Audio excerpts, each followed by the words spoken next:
महाभारत पर सीरियल और फिल्में बनने पर इतनी संभावना है कि आप कल्पना नहीं कर सकते।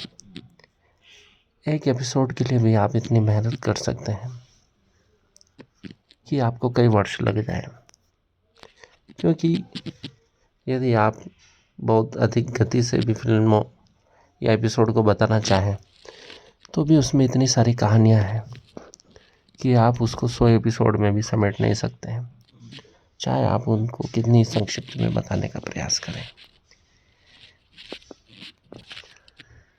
इसलिए कहा गया है कि जो महाभारत में नहीं है वो कहीं नहीं है। जो भी घटनाएं घट सकती है, संभव है मानव इतिहास में, वह सब प्रकार की घटनाएं महाभारत में मिल जाएंगी। हर वो तत्व व्याख्यान, इसलिए उसे पंचम वेद कहा गया है।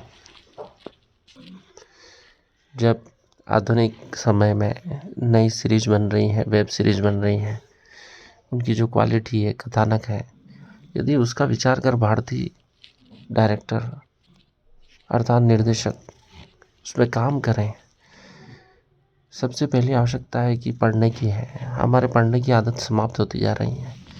हमारे शास्त्र, इतिहास, महाभारत के कई खंड इतने सारे हैं कि उनको गहराई से अध्ययन की आवश्यकता है। तो उसमें से इतने अनमोल मोती, खजाने मिल सकते हैं कहानियों के, को उनको जीवन भर भी अगर व्यवस्थित रूप से दिखाया जाए तो वह कहानियाँ कभी खत्म नहीं होगी।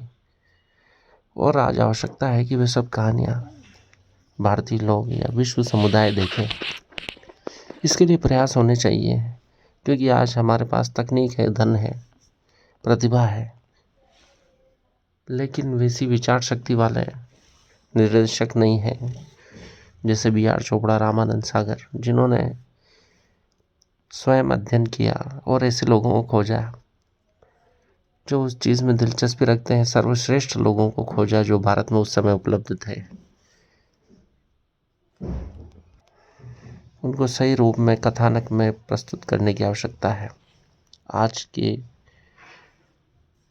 वर्तमान दौर के अनुसार कंटेम्प्रेरी बनाना होगा उस कथा को,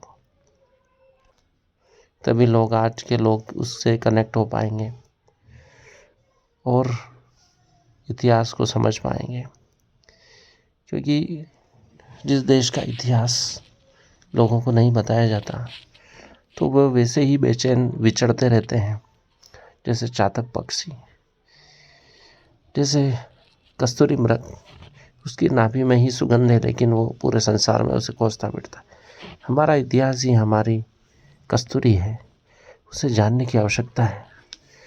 तभी हम शांति को प्राप्त होंगे, विकास को प्राप्त होंगे, तभी भारत पुनः सोने की चिड़िया बन पाएगा।